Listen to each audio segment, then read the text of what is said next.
Well, I'm on page 232 talking about long-term memory.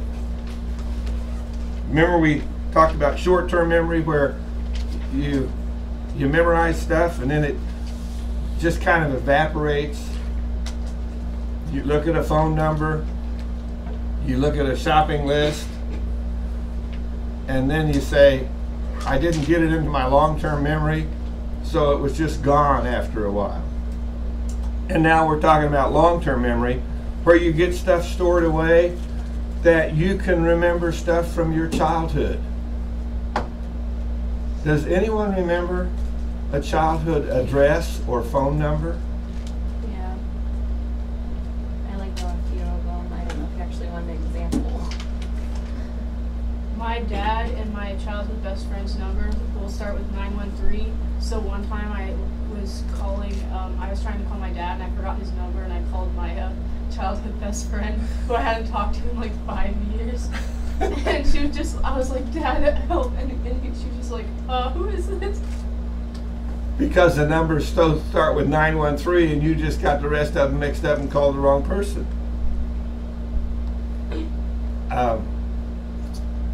I tend to have a capacity to remember addresses where I live.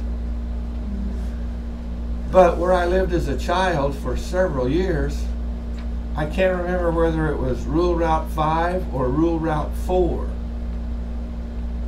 So I'm kind of close, but I don't remember exactly which one it was.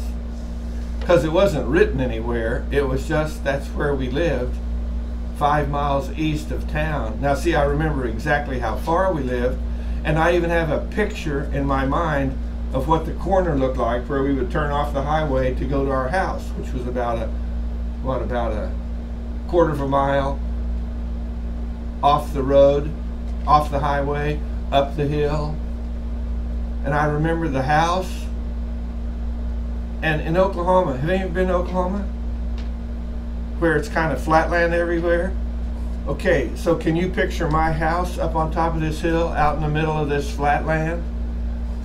But that's not the way it was. It was a house up on top of a hill, and there were 2 rows of evergreen trees on the north side of the house, and then here was the house, and then here was a driveway, and then on the other side of the driveway there were 2 rows of evergreen trees on the south side of the house.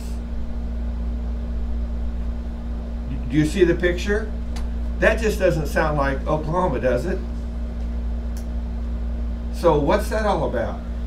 Where did those evergreen trees come from and why were they there? Anybody want to guess? Did your family plant them? My family didn't. They were there when we moved there, and when we moved there, they were all about probably 12, 15 feet tall. So they've been around a long time.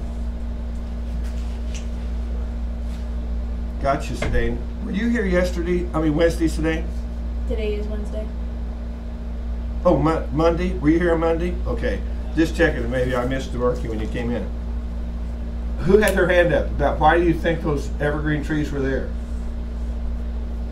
Did you live next to a Christmas tree farm? No, but you know what? That's a good guess. That's a good guess. Are you talking about a tree room? What? Are you talking about a tree room? Yeah, up where I tell them we're talking about memories from childhood, and our house was like 5 miles east of town and on a highway, and then a quarter of a mile up on a hill. And I asked if they could picture me living in a house up on a hill and in Oklahoma, and they said yes. And I said, what about on the north side of the house? There were 2 rows of evergreen trees, and then there was the house and the yard and then a driveway. And on the south side of the driveway, there were another 2 rows of evergreen trees. Wind. What? Windbreakers. Where do you live? Nebraska. Ah, does the wind blow up there like it does in Oklahoma? South Dakota sucks and Kansas blows. That's exactly what it was. The people who built that house up there built those 2 rows of trees as a windbreak. So when the wind starts blowing real strong, it actually does 2 things. It stops the snow causes it to drift. You ever see a snow fence along the highway? Stops the snow from blocking up our driveway in the wintertime, but it kept the wind from blowing too strong at our house and gave us some protection from the wind. Now, how come the rest of you didn't know that? Sorry. You didn't grow up in the Great Plains area where the wind comes. What's that line in Oklahoma say, the play, where the wind comes sweeping through the plain and it's blowing so hard from Texas all through Oklahoma and Kansas, clear up into Nebraska, and I suppose it even goes on up to Canada. I don't know. The rest of you didn't grow up where the wind blows like that. Oh, you're missing out on something. Aren't they? Aren't they? I mean, isn't that cool the way that wind just comes barreling through there? And here's another memory. See if you can draw a picture of this one.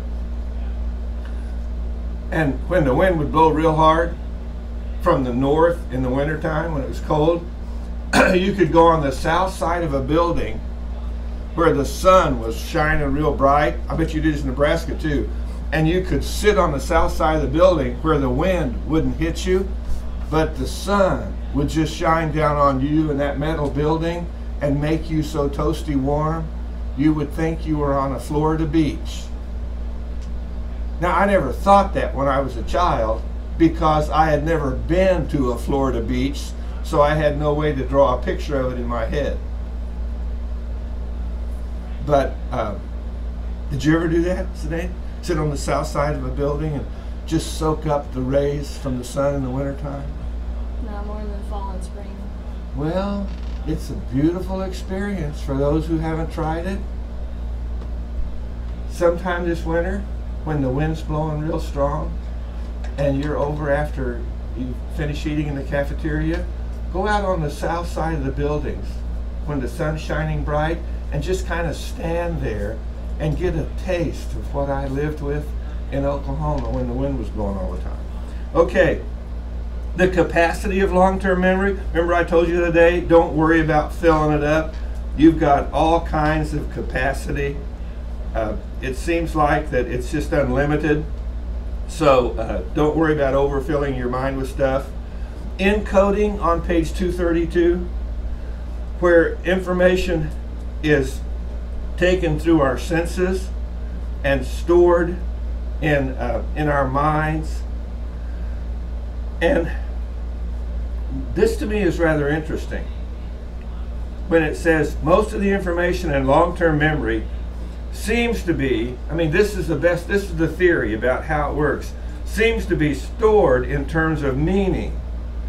If material is especially familiar, the words of the national anthem, the opening of the Gettysburg Address. Let's see, what other material is especially familiar? The Ten Commandments. Are they familiar? Now, how come the Ten Commandments would be familiar to me when I didn't go to church as a little kid? Where did I see the Ten Commandments? At school, at a public school, on the wall, and the teacher made it clear that this is what God said about how to live. And that'll put the fear in you real fast. Somebody said to me one time at the university, well, what if some little kid didn't believe in God? Did you realize this? There is no such little kid in the world. Little kids believe in God until they become young adults and somebody tells them that that's a fairy tale. And they start to believe them. And what's really sad is they'll call the truth a fairy tale. Then they pass on a fairy tale that when a tooth comes out, what happens if you put it under your pillow? The tooth fairy comes and gets it. A tooth fairy takes the tooth and gives you some money. Or at Christmas time, you have to go to sleep on Christmas Eve because Santa Claus is coming. Santa Claus is coming to put gifts under the tree. And how does he get in your house? He breaks through a window? No. Also a chimney. He comes down a chimney? You know, whoever made that up had made it so ridiculous that how could anyone believe it? Well, you tell somebody a lie long enough and they'll start to believe it. Okay, so encoding is simply common information. Do you have the Lord's Prayer memorized? I used to. How's it start out? Our Heavenly Father, hallowed be thy name. Hallowed be thy name. Thy kingdom come. Thy kingdom come. Thy will be done. Thy will. See how we're chunking here? See what we're doing? Thy kingdom come, thy will be done. On earth as it is in heaven. Oh, are we still going? Give us this day. Give us this day our daily bread. our daily bread, and forgive us our trespasses as we forgive those who trespass. trespass against us. Yeah, that's all I got. That's all I got. Sorry. The rest of it got away from me. Well, don't be sorry. You two are just working away at it, and the rest of them are just blank. It was in their short-term memory. I'm assuming the rest of you are drawing a blank, or are you saying, no, it's 8 o'clock in the morning, and my mind isn't working yet? I've heard that You should be thankful that I'm here. Asking me to think when I get here at 8 o'clock in the morning is beyond reasonable. So just don't do that to me. Okay. That's the beauty for the online student. They don't have to watch it at 8 o'clock. They can watch it some other time during the day. So long-term memory is where we encode information, and it says we encode it in terms of meaning. Now, we were just reciting the Lord's Prayer, and it said, forgive us. Now, I was taught, forgive us our trespasses as we forgive those who trespass against us. Were you, any of you taught something different? Forgive us our debtors. Forgive us our debts as we forgive our debtors. So, what kind of meaning do you attach to the word trespasses, and what kind of meaning do you attach to the word debts and debtors?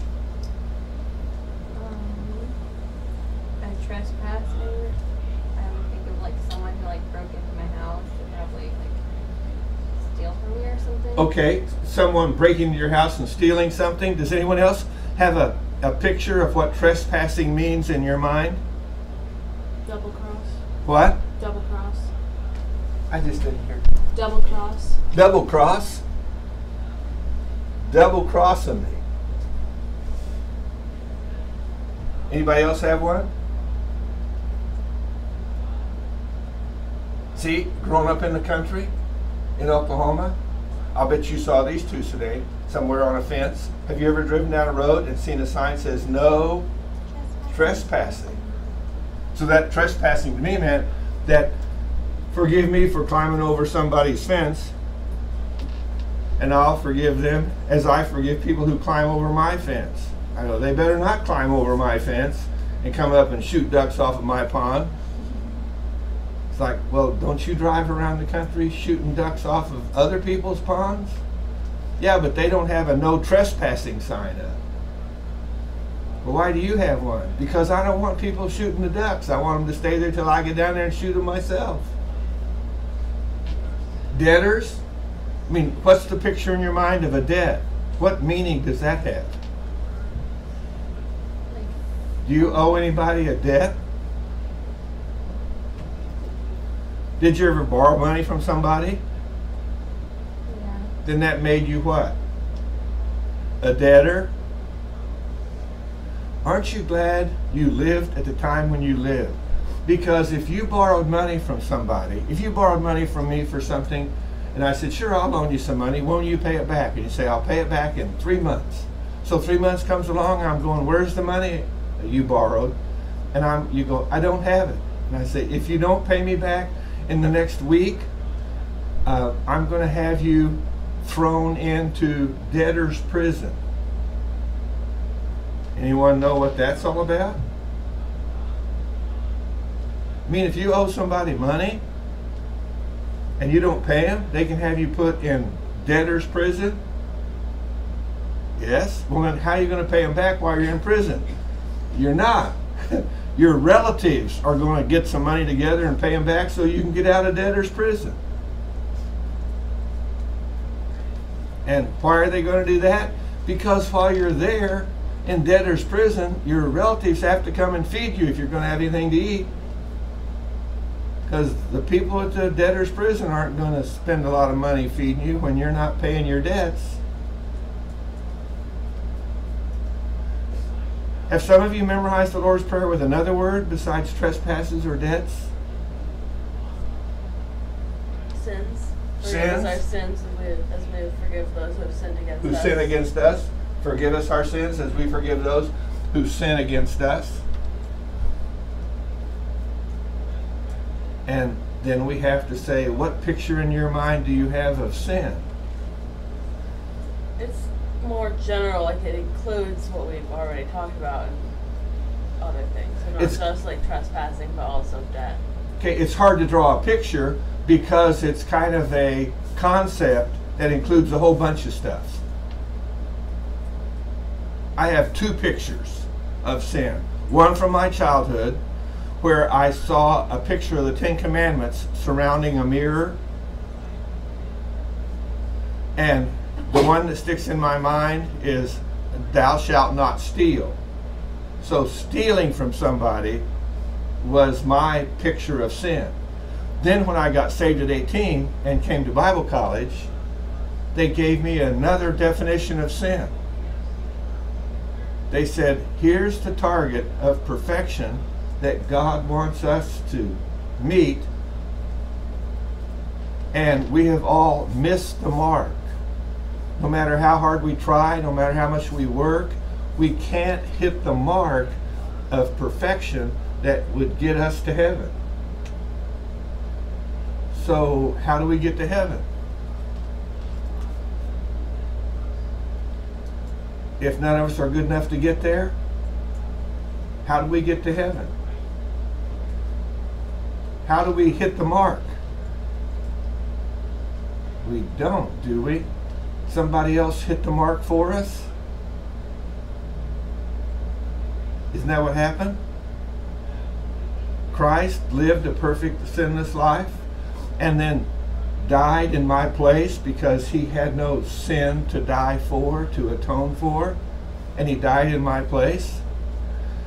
And in him I'm clothed in righteousness, and God sees the righteousness of Christ clothing me so I can step into his presence and live with him forever.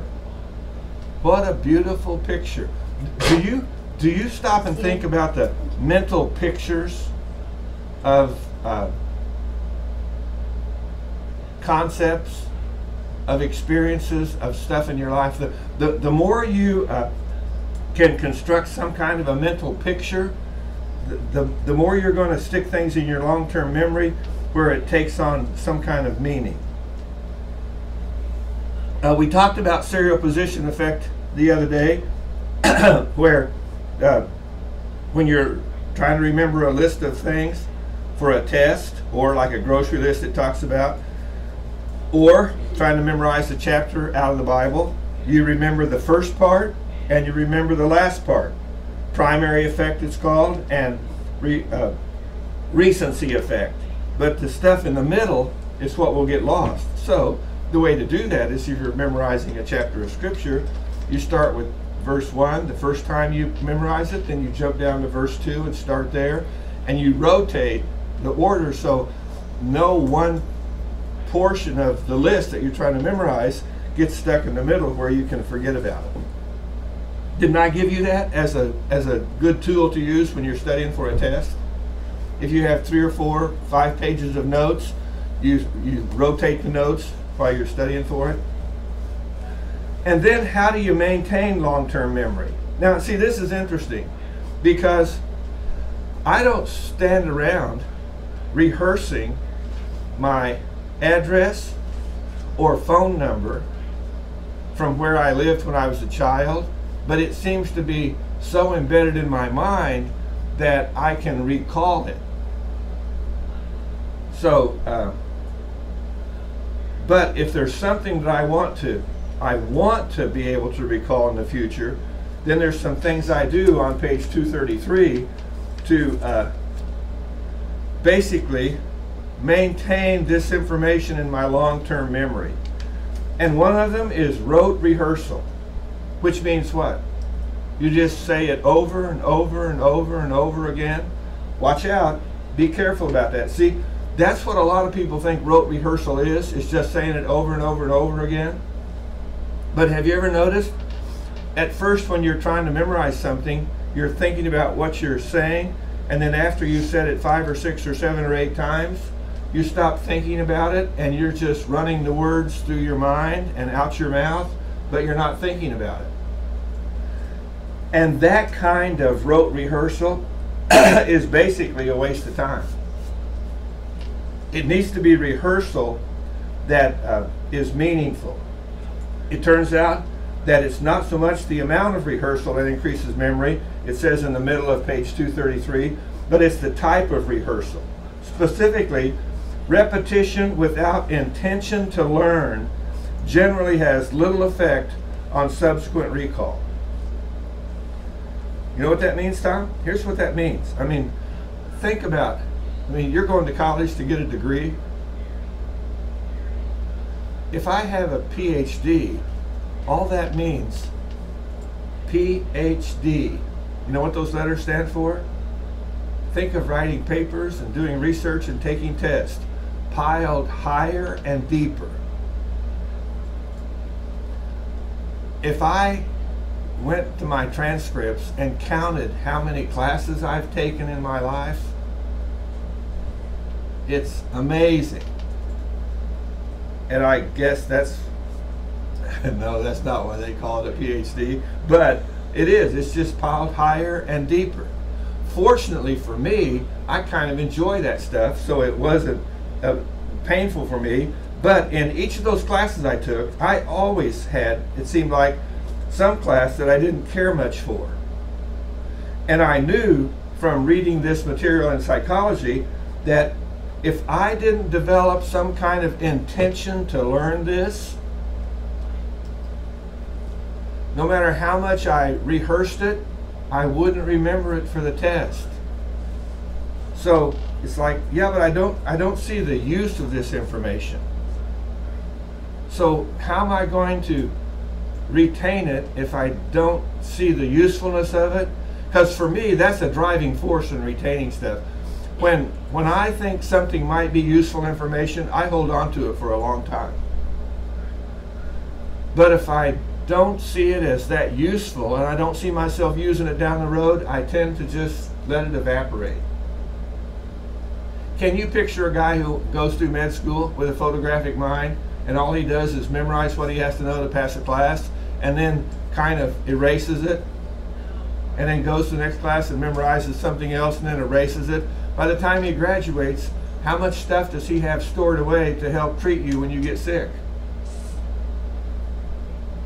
That's a scary thought, isn't it? Some guy's got a medical degree, but he didn't study medicine with the intent of retaining information so he could help people get well down the road. He just wanted to get his MD, his medical degree. So you want to think about, what's my intention? And sometimes I had classes where I thought, you know, this stuff doesn't seem useful. I'm not interested in it. I understand what they're saying, but who cares? And so then I don't know where I read this, but I read somewhere that, you know, if you kind of make up a joke or something funny with this information contained in the funny story or the funny picture, in other words, if you entertain yourself with that information and it makes you laugh, there you go. I just found a hook that will keep that information in my long-term memory long enough for me to repeat it on a test and do well on the test. And what's interesting is from one of my graduate degree courses years ago, in one class that I had very little interest in, but it was a required course and I took it. And on one test there was some stuff I had to memorize that I really didn't care for, so I did this joke kind of thing. I did something to make me laugh when I thought about it, and this is to me is so amazing. And here we are years later, and I still remember the question and the answer, and the correct answer on the test that I made a joke out of. But the rest of the stuff on the test, I don't remember that. Or if I do, it's not vivid in my immediate memory, but the one that I made a joke about has stayed with me longer than all the rest of it. The one piece of information that I really didn't care about, but I was making a joke about it so I could retain it long enough to put on a test, and now I find out that making a joke about it was such a pleasant experience for me and so entertaining that I've remembered it after all these years. Elaborate rehearsal is where you begin to elaborate on something. The act of relating the new information to something that we already know. Now you know something based on what Sedaine and I were talking about, the wind blowing in the Great Plains area. If you ever move someplace and live in a house where the wind blows a lot, what can you do to slow down the effect of the wind blowing on your house or through your windows? Because I was born before everybody had air conditioners, so you kept the windows open to let the wind blow through at night. And if there's a huge breeze, it's going to blow a lot of dirt in your house. But if the trees stop that, then you get a little bit of a breeze coming through your house. And how would you do that? By planting rows of trees on the north side and the south side of your house. Isn't that useful information? Well, let's look at page 234, where it talks about schemata. It's the concept of a mental representation of an event, an object, a situation, a person, a process, or a relationship that's stored in your memory, and that leads you to expect your experience to be organized in certain ways. So, do you have a schemata, a picture, or have any of you ever seen a blueprint or a diagram of something? Okay, maybe that's another way to look at schemata, like a blueprint or a diagram, or like a generic picture. Like when I say dog, does a certain picture come to mind, or does it kind of just a generic outline of an animal that would resemble a dog? Or when I say dog, does flash, flash, flash, flash, flash, a whole bunch of different kinds of dogs pop up on the screen, and they all are under the umbrella called dog? What happened in your mind when I said, think of a dog?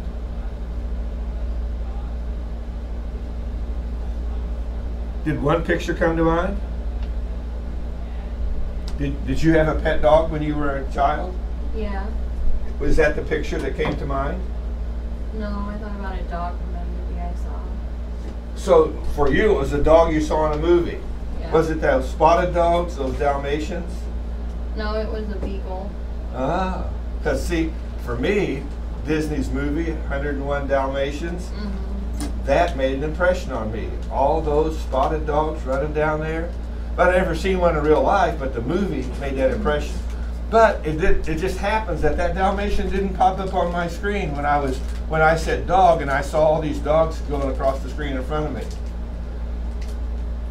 Even though you mentioned movie, and as soon as you mention movie, and I've got dog category and movie, I'm thinking of a movie where I saw a bunch of dogs. Yeah.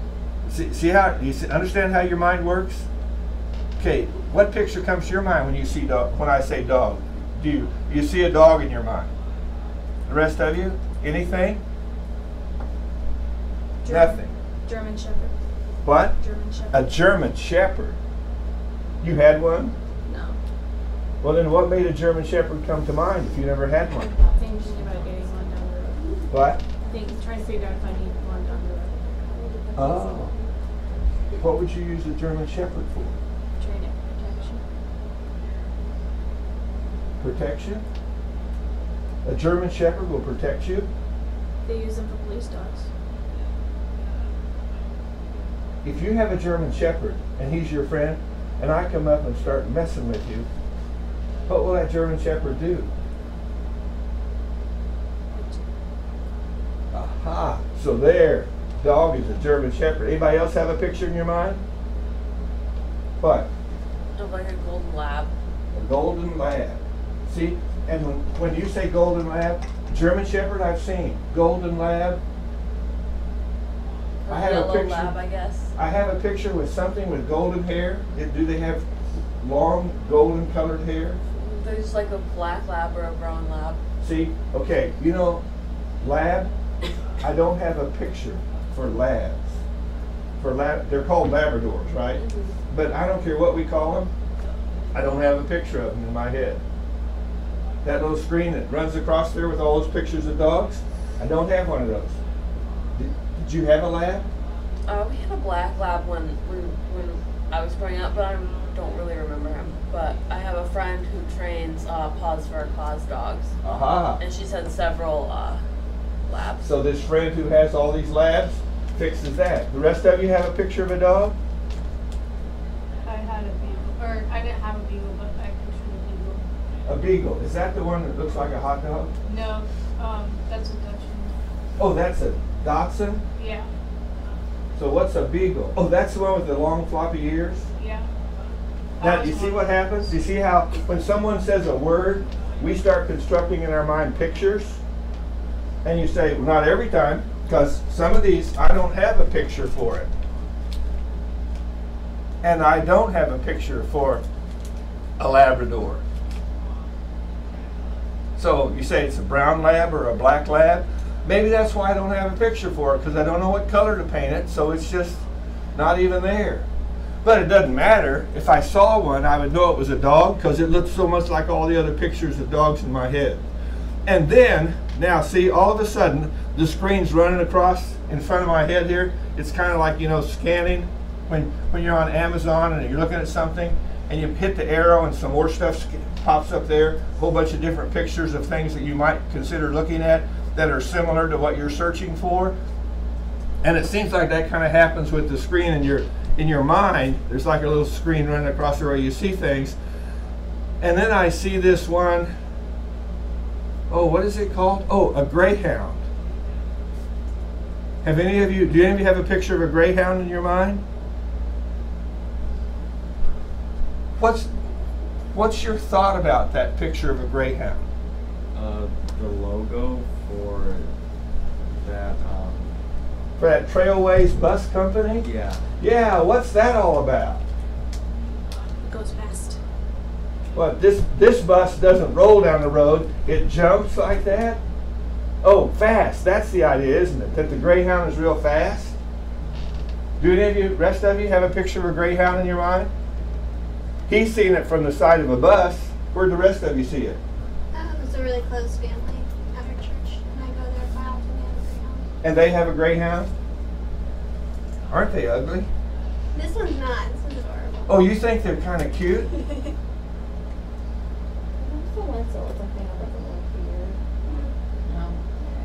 Super steady. Did you ever see that dog on the side of a bus? Really No, it's No, she hasn't seen that. What are we going to do? Can anyone find a greyhound picture to show her? Oh, she's going to get on her phone and go, greyhound picture. Let me see one. Okay, maybe I shouldn't have said they were ugly, because now I've offended somebody who thinks. Chihuahuas are ugly. What? Oh no, I think those are Chihuahuas ugly are too. ugly. Yeah, I've seen a greyhound. I Okay, just in don't my know if it's a mind, greyhound. because they've got those big old long legs, kind of like a horse, they're not shaped like a dog. They're shaped more like a running machine, like a horse. Well, why does that make them ugly? I don't know. Oh, okay, see, now I just told you something about the way I store stuff in my long-term memory. If it doesn't fit the pictures I have there, then I'm bothered by it. So what do I do about stuff that bothers me?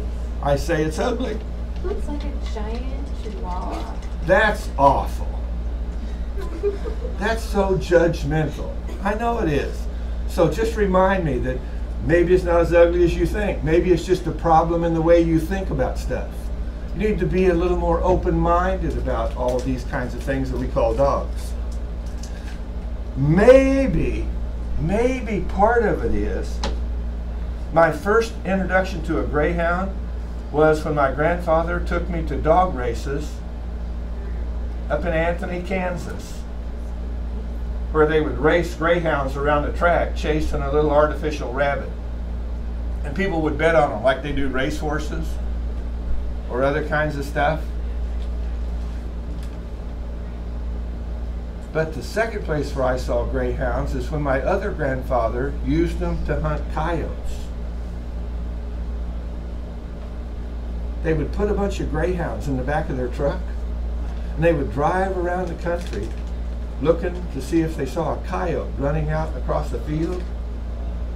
And if they did, they would pull a lever and turn these 10 dogs loose to chase anyone ever go on a coyote hunt with greyhounds? That sounds barbaric, doesn't it? And they would chase the coyote down and trip it up and chew on it till somebody got there and said, "Don't chew his ears. We need those to turn him in for a bounty." See, in Oklahoma, somebody concluded in the government that coyotes were a menace to society because people were raising sheep and they would eat some of the lambs once in a while. So they put a bounty on coyotes to where if you caught a coyote and took his ears off and turned them in, you could get $20 for the ears. Well, let's go catch some coyotes. Well, so many people in Oklahoma started killing coyotes that pretty much we had them exterminated. Anybody want to know what coyotes eat more than they eat lambs? Chickens. Rabbits. If there's no coyotes around to eat the rabbits, the rabbits got so thick that around your field, the rabbits would live down in the ditches and stuff where there's lots of grass to hide. They would come out at night and eat your crops back away from the fence, and they would eat like 10 yards out into your field and devour all of your crops because there were so many of them. So then everybody started shooting the rabbits. What they really should have done is stop killing coyotes and let them come back and control the rabbit population. Okay, so you get a picture of schemata. Do you have a schemata for a church? Like, did a church pop into your head? Or? Yeah, when I say church, when I say, what's a church look like? What picture comes to your mind? The church I went to as a kid. The church you went to as a kid? Mm-hmm. Anybody else have a picture of a church in their mind? The church I go to back home. The church you go to back home. Anybody else? Stereotypical one. What? Stereotypical one. I didn't hear you. Stereotypical one. What's it look like? The rectangle with the steeple on it. Ah, she said a stereotypical church, and she said a rectangle with a little rectangle with a steeple on top. Does that look like anybody else's picture in your head? Yours? The church that I go to now. That's what yours looks like? Does anybody else have a picture like that in their head? I do. Now, did your pictures, for you too, did your picture come from actually seeing churches shaped like that with a steeple? Did it? I mean, the church that I go to now does have one. So, maybe your picture's influenced by that one? My picture is influenced by the little plastic bag that you put money in on your birthday. Did any of you go to a church where they would sing happy birthday to you on your birthday and you'd walk up front and put money inside the little bank thing? And the little, have you ever seen those little plastic banks that are shaped like a church with a little steeple on top? That's where my picture came from. Was seeing one of those. And it's like, you didn't go to church. How could that be your picture of a church? Yeah, where did that come from? I mean, once I started going to church, I saw people put money in it, so I associate that picture with it. But you know where it originally came from? My grandmother, when we were little kids, every summer, here's what she said, to give your mom a break, you all will come and live at my house for 2 weeks. And guess which 2 weeks out of the summer we lived at her house? While her church was conducting Bible school. So every morning she would get us up, get us dressed, pack us off to Bible school. And did any of you go to a Bible school where they took an offering for the missionaries? And what was the offering? One of those little plastic banks with a steeple on it that looked like a church? See, that's what they used at this Bible school, and that became my schemata, that became my picture of a church. Okay, enough of that. Types of long-term memory. Well, before we do that, I want to give you a handout, but I'm not going to talk about it. I'm just going to give it to you because, and the reason is, I'm just afraid that some of you aren't going to keep your textbooks, and even if you did, you might not go back and find this stuff. But if you have a little file folder or someplace where you, even if you find someplace where you scan this stuff and put it out there in the cloud or on a flash drive. In fact, what's going to happen is I'm giving you one of these so you can use it now. But for the people online, I'll be up, and for you, I'm going to, when I get home today, I'm going to upload this to the files on Canvas for this class. So you can go get a copy of this and download it, put it any place you want. But the idea behind it is that it's supposed to, what does it say? How to improve your memory.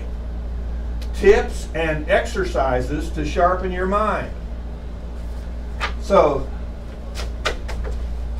if all of you take this little handout, and I've got another one here, 11 simple ways to improve your memory.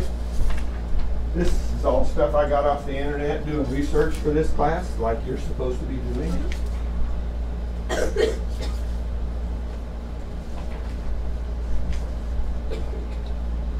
And this will be uploaded as well.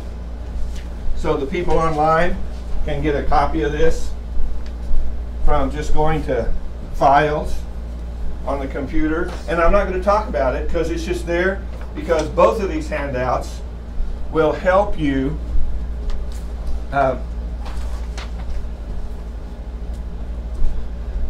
improve your memory. Which means from this point on, for the rest of the semester, you should be making better grades in the classes you're already taking if you use this information. And when you start the next 8-week class in 4 weeks, you should make better grades than that than you would before. And it might even be, if you get a job someplace and you're working, you will actually learn some things. You can use this information to help you remember stuff at work that's important for you to know. Anyone here work at Subway? You don't? Okay, then I can't ask you. Do any of you know if you buy a foot-long Black Forest ham sandwich, how many slices of ham they're supposed to put on the sandwich? 8. 8? How did you know that, Sinead? I watch. You've watched them. And they always put on 8? How many others have watched them and counted? Well, guess what? I bought a Subway sandwich the other day from a Subway close to my house, and the lady put 4 slices of ham on it. So the next time I wanted one, I went to another Subway to get one, and they put 8 slices of ham on it.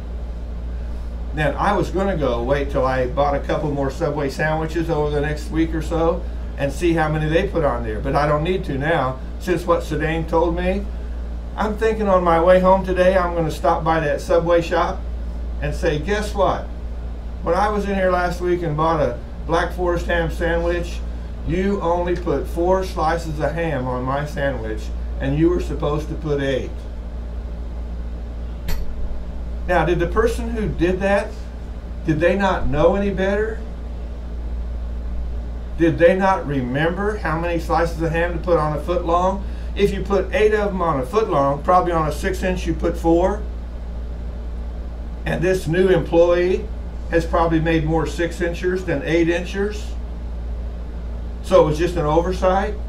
Or it could be, it was at the end of the day, and they wanted a ham sandwich to take home with them afterwards.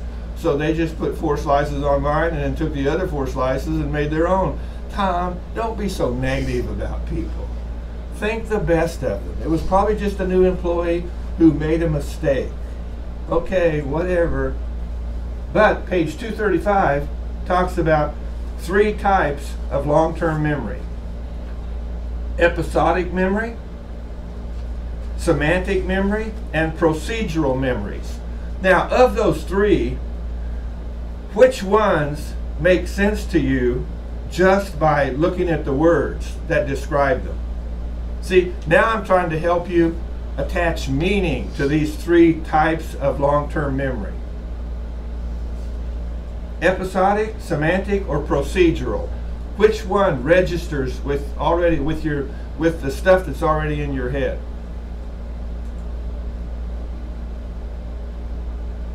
None of them? Well, then maybe I better give you another handout. Now this handout is simply a summary of the information in this textbook, thinking that you might not keep your textbook. So you'll have a summary of the information that's in the textbook, so you can keep it as a handy reference. So if you don't know the difference between semantic, episodic, and procedural, this little handout will help you figure that out.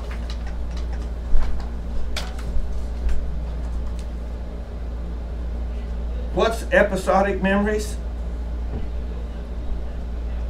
Personal memories. Of what? A personal memory of an experienced event. An episode. An episode. Have you ever heard that word before?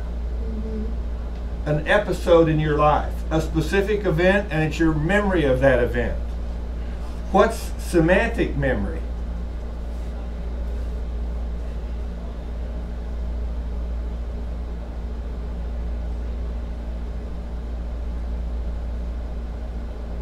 Okay, the word church is a concept. When I say church, what comes to mind? What's your understanding of the word church? Yes? People worshiping. People worshiping? Anybody else? The concept of church includes people worshiping. People doing anything else? Talking. What? Talking. Talking. Listening Having, to the what do we message. call that when people are talking at church? Fellowship. Isn't that what we call it? Let's have some fellowship. Where does that come from? I don't know. But it's just one of those words that we use to talk about talking at church. Semantics has to do with, and what does it say on that handout? Memories of facts and concepts.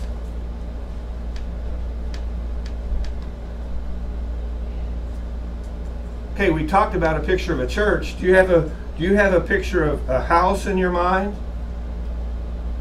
A house in Minnesota, a house in Oklahoma, a house in Kansas City.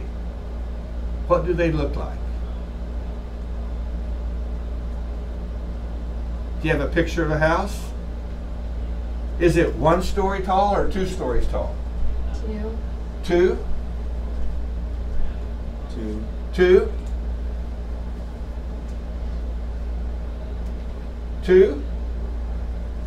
Is your house 2? All of you have 2-story houses?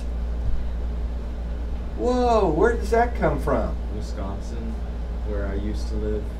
Where no matter where you looked, you saw a 2-story house. Yeah. Well, and where I grew up in Oklahoma, where I lived in Oklahoma, I don't know as I ever saw a 2-story house. All I remember from, now see, my mind's going back to my childhood. All I tend to remember were 1-story houses. And out in the country, they were called ranch-style houses. When we moved to Illinois, we bought a house up there that was a 2-story house, but it was called a Dutch colonial. Does anyone know what a Dutch colonial looks like? When you look at it from the end, it has the roof. Let's see, how does it go?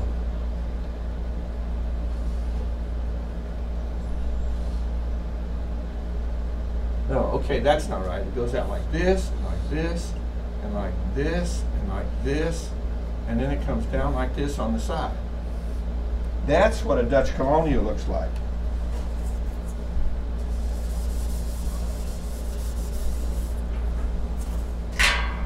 You know what that looks like to somebody from Oklahoma?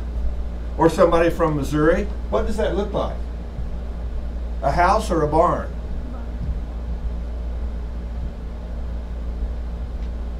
A barn, doesn't it? That's the way we build barns in this part of the world. And that's the way they build barns in Oklahoma.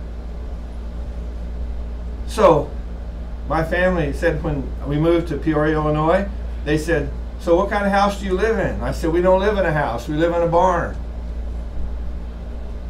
And when I said that, they thought, whoa, what do you do with all the space in there? It's not a big barn.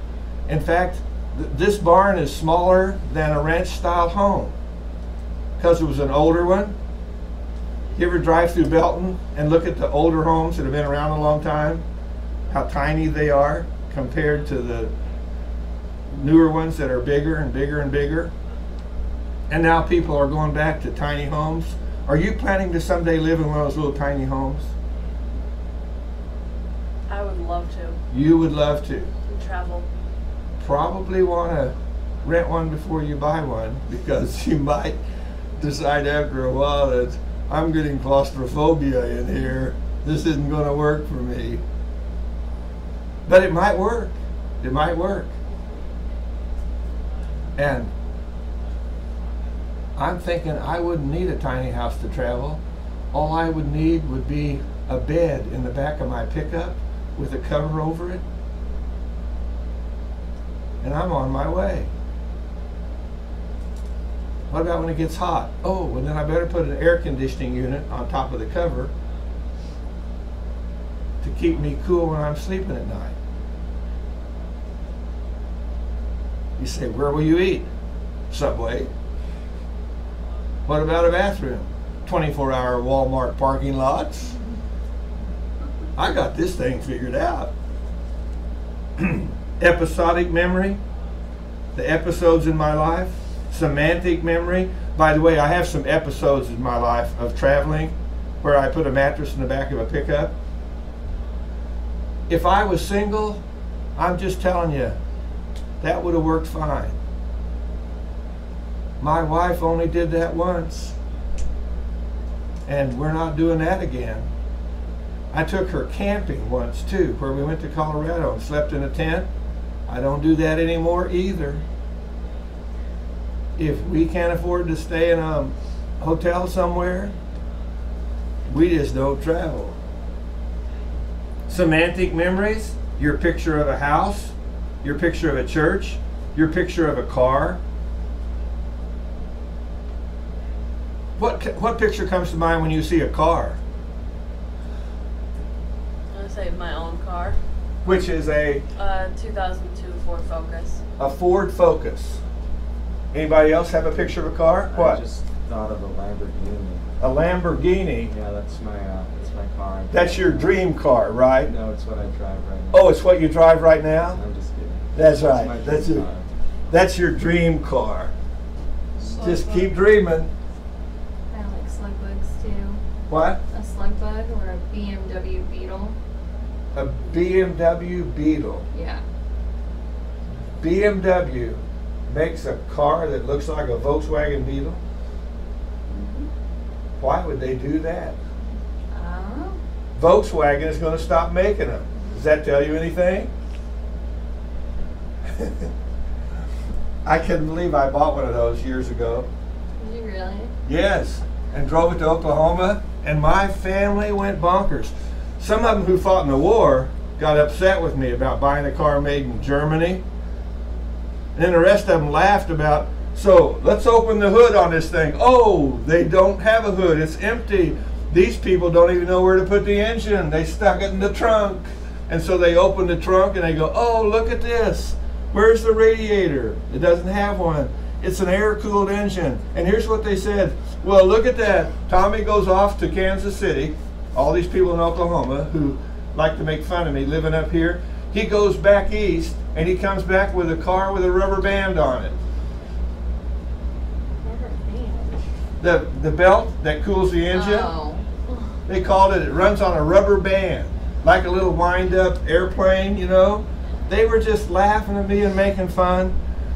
And then somebody, after everybody got through making fun of me for driving a Volkswagen, one of my cousins said, why did you buy that car? I said, why? Have you ever bought a brand new car that has never been driven before for less than $2,000? He goes, what? I said, yeah, you can buy one of these things brand new for $1,800. That's what they cost a long time ago when they first came to America. And he goes, what? And so then he goes in the house and he says, hey guys, Tom's not so dumb anyway. He only paid $1,800 for that. And then somebody says, $1,800 worth of junk. And then all of a sudden in America they learned something. The people in Detroit made cars that would wear out in 2 years or break down or fall apart. The people in Germany who make watches, when they started making cars, they make cars that just go and go and go and go. I'll bet if I still owned that little bug today, that Volkswagen Beetle, it would still be running. And the Japanese came along and started making cars called what? Toyotas, that just go and go and go. And all of a sudden, the people in Detroit said, you know, if we don't raise the level of quality control in building cars, we're going to be put out of business by the people from Japan and Korea and Germany. And that pretty much happened, didn't it? Because these other cars would run longer and last longer, and finally America said we better pick up the pace and start making cars like they do in America. I mean in other countries. What's interesting, some of you might not know this, but just a little side bit of information. There was a man years ago who went to Detroit and told the major automakers that he could show them a system for managing automobile construction that would minimize errors and make cars last a lot longer. And the response was, why would we do that? We want people buying new cars every 2 or 3 years. So he took his expertise to Japan, and they said, what a marvelous idea. Let's make a car that'll run for 10 years without having any problems. And that's when people started buying foreign-made cars in America, and the American car industry started losing out. So, what's your picture of a car? Say, 4 wheels, shaped like a Bug or a Ford Focus. Don't all the cars kind of look the same anymore? They've all put them in wind tunnels to say what's the most efficient way to build one, and they all kind of look a lot alike. So it's more or less just which brand do you want. Do any of you drive an SUV? What does SUV stand for? Sport utility vehicle. Okay, it's SUV, right? SUV. You know what SUV drivers do? They shove people like me around who drive little Toyotas and Honda Civics. That's what SUV people do. They drive that big old SUV up on my bumper. They pass me and cut me off. Do you drive like that in your SUV? Hey, what does Darwinian evolution say? Survival of the fittest. If I'm bigger than the other guys on the road, they need to get out of my way. Automobile evolution. And, okay, here it is again. I do not like SUVs.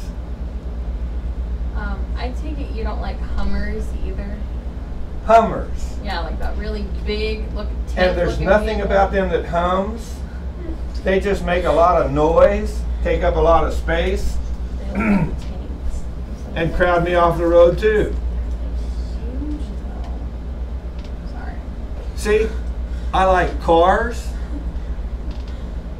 and I'm open to any kind of car, and a pickup, so you can haul stuff around, and a truck if you need to move a lot of big stuff. So what do we need other than cars, pickups, and trucks?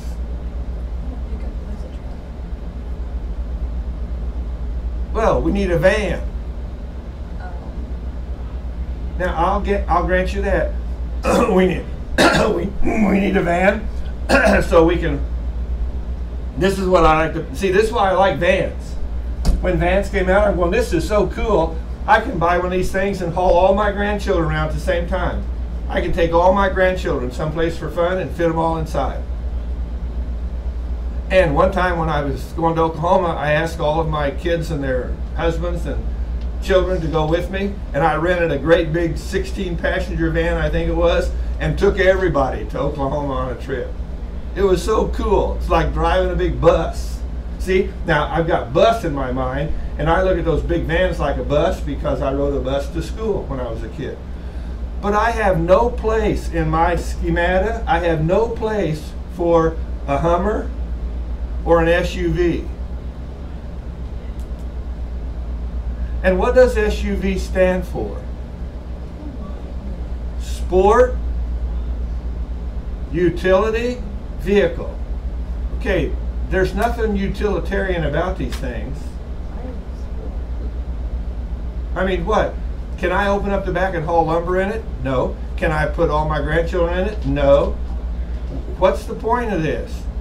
It just takes up a lot of space. And by the way, I can drive off the road if I want to. So when's the last time you drove off the road in your SUV? Depends on if they're a drug lord or not. What? Depends on if they're a drug lord or not. If they're what? A drug lord. Is that what all the drug lords drive? So they can get off the road? Sometimes. You know, when SUVs first came out, this was so funny. When SUVs first came out, and 71 highway wasn't a 4-lane highway, it was only 2 lanes, and people were going home from working in Kansas City to Peculiar and Harrisonville, the traffic would back up so much that people in SUVs would just drive over the side of the road, down through the ditch, up onto the access road, and you could see all these paths where they had backed up the traffic and they'd just worn a path in that median between the access road and the highway. And finally, the police started standing out there in their cars, parking their cars out there, because they said that's against the law. I mean, if you have an SUV, who cares if you get out of the traffic jam by driving across that median that goes to the access road between Peculiar and Harrisonville? Who cares? Or Peculiar and Belton? Who cares? Apparently somebody did, because they didn't want them doing it and they started giving them tickets for it. But when someone says my SUV, they show a picture of them, don't they? Driving them through the woods, climbing over trees, climbing up mountains. Who does that with their car anyway? Okay, enough of that. Procedural memories are memories that are how you do things. So, do you have any procedural memories? How many know how to ride a bicycle? That's a procedural memory. How many of you know how to get lead out of a mechanical pencil when you're writing and the lead wears down and there's nothing left? What do? That's a procedural memory. What do you do when you pull a pen out of your pocket and you start to write with it and it won't write? Scribble it. You click it. Oh, look at that, it popped out of the end. Well, who would have thought? That's a procedural memory. Do you have a procedural memory of praying? I still remember when we would get in the car to go on a trip somewhere. This was back before seatbelt laws. And our daughter would stand on the back seat and look over my shoulder because she was just curious about watching me drive. And we would start down the road. Well, we would pray before we left the house that we'd have a safe trip and have a good time on the road. Then on the road we'd stop at a fast food place and get something to eat. Then I'd pull out and keep driving. And I'd say, let's pray for our food, girls. And I would start praying. And I could feel this little girl's breath getting a little bit more excited the longer I prayed. Anyone know what's going on? What's her procedure for praying? What were you taught as a little child? You do what? Were you taught to fold your hands? Close your eyes, bow your head. So she's sitting there with her hands folded, her eyes closed, her head bowed, and she's thinking, the car's moving. How's this car going to stay on the road while my dad has his hands folded, eyes closed, and he's sure praying a long time? And finally I had to explain to her that there's more than one prayer procedure. And I remember when I said, I keep my hands on the steering wheel and I keep my eyes open. And I remember she said, can you pray like that? Have you ever prayed with your eyes open and your hands on the wheel? When you were slipping on some ice? Or that it was raining real hard and you could hardly see out of the windshield? Isn't that what we do when we're faced with a calamity of some kind? We start talking to God about it, asking God to keep us safe and asking God to keep us out of the ditch. You're driving down the road and you tap your brakes and it's so icy that your car just starts sliding and you take your foot off the brake and go, uh-oh, Lord, please keep me out of the ditch. Am I the only one that says stuff like that? Do you have procedures for praying? Procedures for driving a car? You're driving your car, your cell phone rings, what do? Ignore it. You know, before cell phones, the only phones we had were phones attached to a line somewhere. And I had an office here on campus, and some student would walk in to see me. And I'd leave my door open so they knew I was available to talk to them. And they would come in and say, are you busy? Because I'm sitting there at my desk with my pen out doing this. And they'd say, are you busy? And I would say, no. Have a seat. What do you want to talk about? And I would keep writing. What message did that send to the student when I kept writing? That you were busy? That I was busy and I probably didn't have time to talk to him. And they'd say, you know, I see you're awful busy. I'll come back later. And so watch what I did. I said, no, I'm not busy. I was just finishing up my thought. What do you want to talk about? And I would put my pencil down and move away from my desk and come around and sit in a chair and talk to them. That was my procedure. Why did I use that procedure? To make sure students knew I was available and that I had plenty of time to talk to them about whatever they wanted to talk about. And while we're talking, what do you think happened to interrupt our conversation? We've just been talking about phones. Have you ever had this happen? You were sitting in a room talking to somebody and the phone rang? And I just let it ring. And pretty soon they would say, aren't you going to answer the phone? I said, no, I'm not going to answer the phone. I'm talking to you. Whoever's on the phone can wait till our conversation is over. What's your reaction to that? Is your procedure, no matter what you're doing, if a phone rings, you have to answer it immediately? See, that's what having cell phones has done. Say, no, they'll call back or they'll leave a message. I can check it later. But back then it was like, well, and somebody said one time, well, Dr. Bonine, what if it's an emergency? I said, well, then after we're finished talking, they'll call back. I mean, if it's an emergency, won't they keep trying to get a hold of me till they get in touch with me? He said, well, what if somebody died? I said, well, will answering the phone in the middle of our conversation bring them back? I mean, why can't we just finish our conversation and then I'll go check to see if they left me a voice message. And if they didn't, they'll call me back again. And to some people, that was so strange. Start to develop procedures in your life that enrich your life. I mean, those of you who live in a dorm, what are dorm devos?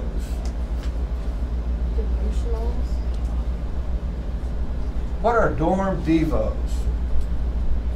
They're devotional times? Yeah. When you do what? We go to our RA's room and we like play a game and then we like read the Bible and talk about it. So we go to our RA's room and we read something from the Bible and then talk about what the Bible says about life. And we call that what?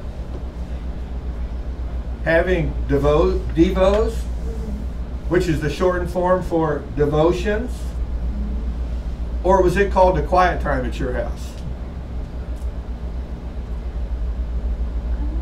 We had quiet time at my house, but it wasn't devotional time. It was more like, it's Sunday, I want to take a nap, so go in a room and don't talk to anybody. Quiet time is don't disturb my nap. Yeah. Sunday is a day of rest. Make sure I rest on Sunday. Okay, you see, but see, we have procedures. We have procedural memories of how we do things.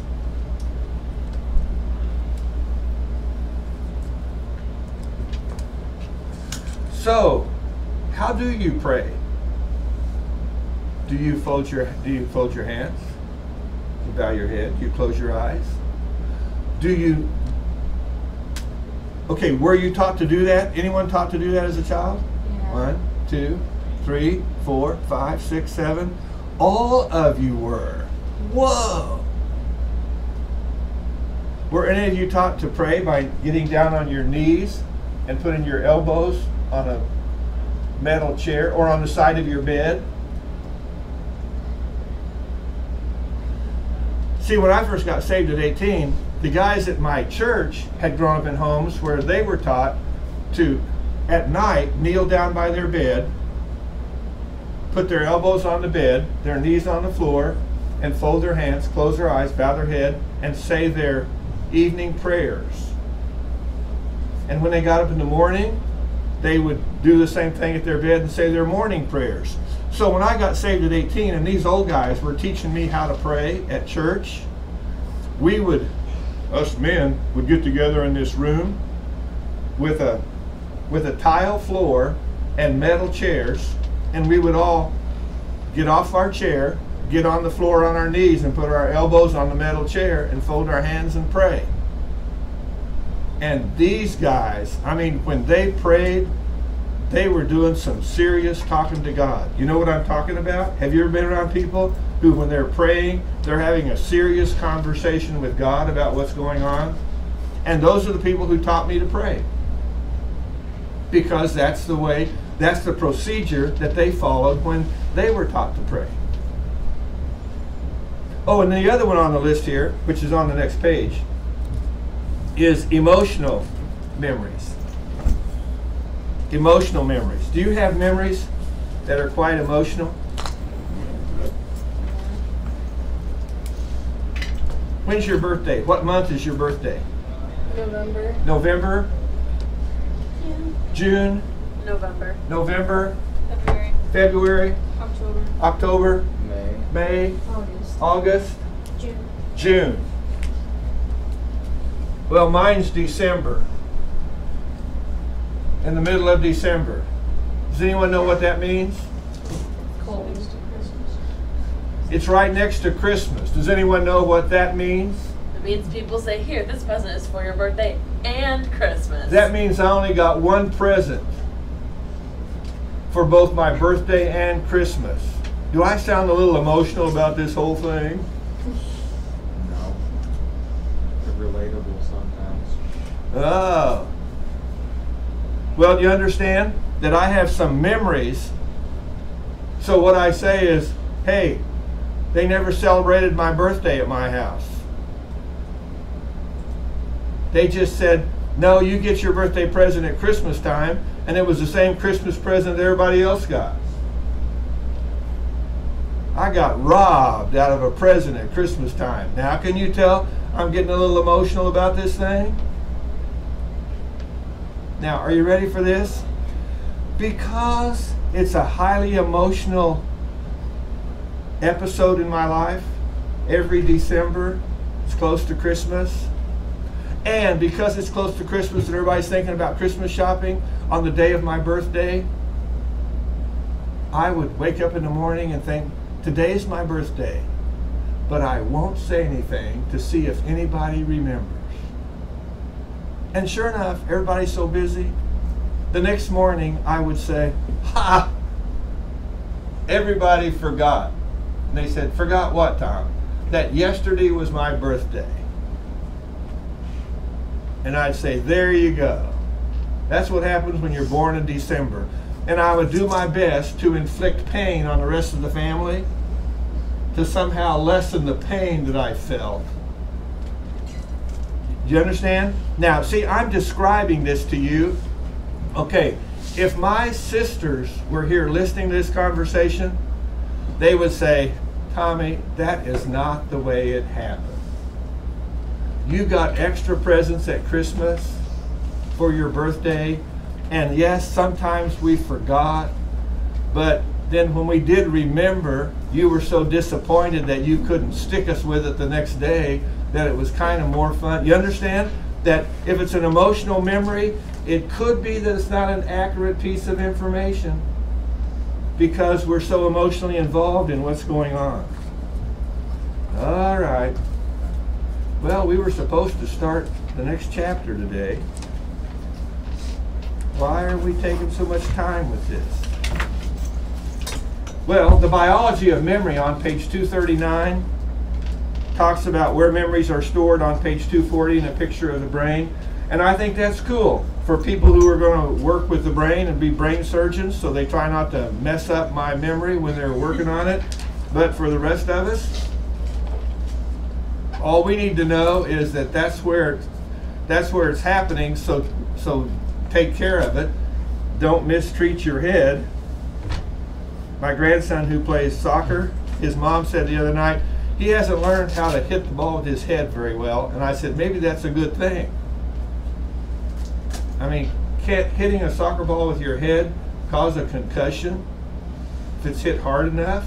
So maybe he's doing himself a favor down the road. On page 242, it talks about forgetting.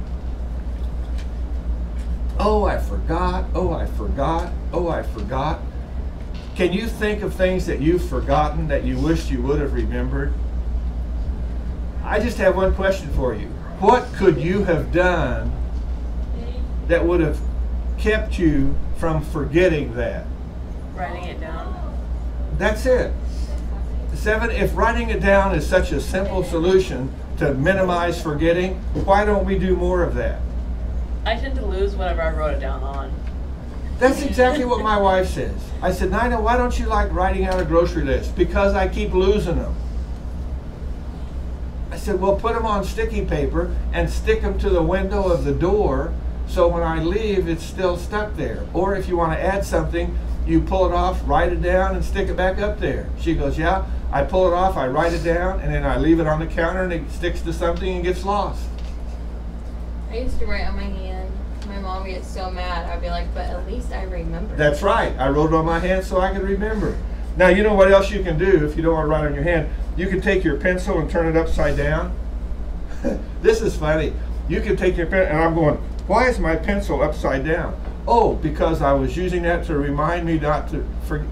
I mean, you can actually put something out of place. I could take them both down, just lay them there, and then I look at it, I say, why are my pen and my pencil upside down? Oh, there were 2 things I need to remember, and they'll come back to me. It's amazing, all the little techniques, and you can go to the internet, and some of these handouts I just gave you talk about how you can minimize forgetting, and in the process of doing that, you'll learn to make better grades in school. In fact, page 246 talks about all these things in this handout that I gave you about how you can reduce forgetting. And I think all of that is pretty much self-explanatory. And it looks like we better just quit, and then I'll just put my marker in here and we'll pick up with special topics in memory, and then we'll do chapter 7 on Friday. I think we can get most of chapter 7 done. This stuff is just so cool, isn't it? So useful.